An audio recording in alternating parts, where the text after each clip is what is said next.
नमस्ते विद्यार्थियों, कैसे हो आप सभी।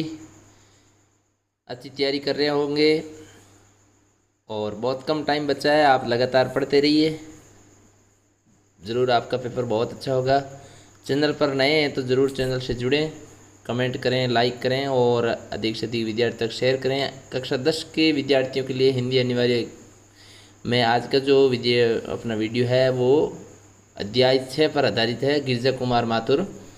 और इसमें हम छाया मत छूना कविता से संबंधित कुछ महत्वपूर्ण प्रश्नों को पढ़ेंगे। तो आप लगातार जो है वो अध्यायों को पढ़ते रहें, अध्ययन करते रहें। छाया मत छूना पहला प्रश्न है। कविता में छाया शब्द किस संदर्भ में प्रयुक्त हुआ है? तो यह है अतीत यानी बीते हुए समय के सुखद स्मृतियों को पुनः याद करना। तो वर्तमान में ही जीना चाहिए, और यदि हम बीते हुए सुख के क्षणों को याद करते हैं तो उससे कुछ नहीं होने वाला। वर्तमान में जो हमारे सामने समस्याएं आती है तो उसको हम यदि दूर खुद करते हैं तो ही दूर होती है। अगला कृष्ण है, हर चंद्रिका में छिपी एक रात। कृष्ण है, कृष्ण मतलब काला या काली। यहाँ कृष्ण शब्द का अर्थ क्या है? तो कृष्ण शब्द का अर्थ काली है। अगला प्रश्न है, प्रभुता के शरण बिंब को कवि ने माना है मृग तृष्णा। यानी मृग तृष्णा, जैसे मृग भागता है और उसकी तृष्णा खत्म नहीं होती है, उसी तरीके से ये इसका अर्थ है। चांदनी कवि को किसकी याद दिलाती है? तो प्रिया के केशों में गूंजते हुए फूलों की याद दिलाती है। ये पाठ से संबंधित विषय का उत्तर है विद्यार्थियों।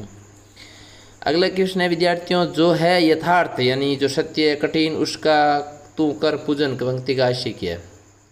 तो सीधा सा अर्थ है कि जीवन में जो चीज़ें हैं कठोर है, सत्य है, उसका सामना करना चाहिए।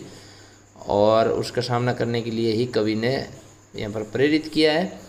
कवि ने कहा है कि बीते हुए समय अतीत को भूलकर मनुष्य को वर्तमान और भविष्य को संवारना चाहिए, तभी वो उसका जीवन सुखी और अच्छा संवरेगा, सजेगा और सफल होगा। क्या हुआ जो खिला हुआ फूल, जो खिला फूल रस बसंत जाने पर पंक्ति का आशय थी। कवि का मानना है कि बसंत ऋतु में फूलों का खिलना अच्छा लगता है। जीवन में उचित अवस्था में उपलब्धियां प्राप्त करना सुखदायी है। यानी हम जीवन में जैसी उम्र होती है उसी के अनुसार जो काम होते हैं तो वो अच्छे लगते हैं। अब इस दुख और असफलता को भूल जाना ही अच्छा है। कहने का अर्थ है कि बीते हुए समय में आज से 5 साल पहले कैसे थे, 2 साल पहले कैसे थे, वो आज का मायने नहीं रखता। आज हम क्या है और कैसे हैं ये महत्व रखता है। दुविधा हताश है, दिखता है पंथ नहीं का आशीष श्रेष्ठ कीजिए। जब मनुष्य का मन अनिश्चितता में डूबा होता है तो वे उचित अनुचित न्याय अन्याय का निर्णय नहीं कर पाता है और उसे सफलता प्राप्त करने का सही मार्ग दिखाई नहीं देता है। यह इसका अर्थ है। यानी हम परिस्थितियाँ ऐसी विपरीत होती है तो हमें ये नहीं पता चलता कि क्या करना चाहिए क्या नहीं करना चाहिए। तो उस समय हमें दूसरों से राय ले सकते हैं, सलाह ले सकते हैं। मनुष्य की कौन सी इच्छाएं उसे भटकने को बाध्य करती। कवि ने यश वैभव प्रभुता को भ्रमित करने वाला बताया है, क्योंकि ये चीज़ जब आदमी के पास आती है तो आदमी भ्रमित हो जाता है। इन्हें पाने के लिए व्यक्ति जीवन पर भटकता है पर कभी संतुष्ट नहीं होता है ना। ये चीज़ें हैं, आदमी मिल जाती है उसके बावजूद भी उसको और अधिक बढ़ाने की कोशिश करता है। भाव श्रेष्ठ कीजिए, तो ये है पंक्तियाँ, इनका भाव श्रेष्ठ करना आपको। यानी भाव श्रेष्ठ का तात्पर्य हुआ कि हिंदी अर्थ करना भावार्थ। प्रभुता का शरण बिंब केवल मृग तृष्णा हर चंद्रिका में छिपी एक रात कृष्ण है। तो सुख के पीछे दुख होता है। जैसे एक हिरण के सामने ऐसी परिस्थितियाँ होती है, रेगिस्तान में पानी दिखाई देता है लेकिन वास्तव में होता नहीं है, भटकता रहता है। हर चांदनी में एक रात छिपी है, हर सुख के साथ दुख जुड़ा हुआ है। तो मनुष्य को जो सत्य है, यथार्थ है, उसको स्वीकार करना आना चाहिए, तभी उसका जीवन अच्छा हो सकता है। जितना कि तू दौड़ा तू उतना ही भरमाया। कि माध्यम से कवि क्या कहना चाहता है?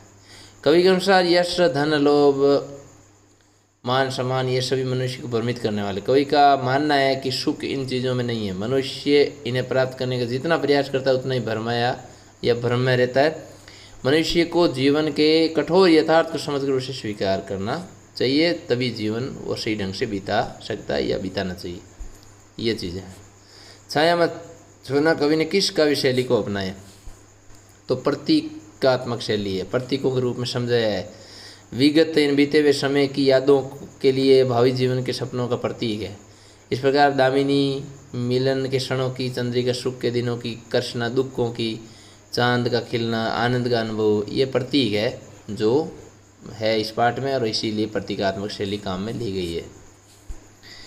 देह सुखी हो पर मन दुखी हो, कोई अंत नहीं उसका, पंक्ति आश्वस्त कीजिए।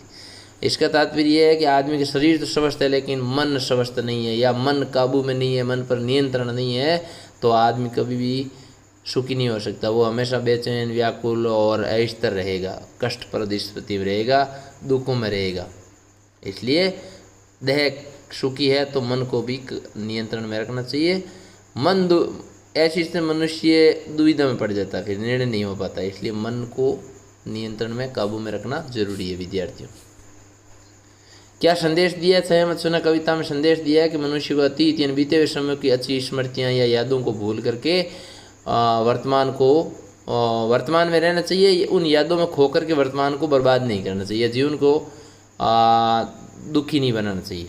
अतीत की छाया से वर्तमान को प्रभावित नहीं करना चाहिए। सपनों और स्मृतियों में खोए रहने के बजाय जीवन में जो कठोर सत्य है उसको स्वीकार करो, उसका सामना करना चाहिए हिम्मत के साथ, और भविष्य को सुधारना चाहिए।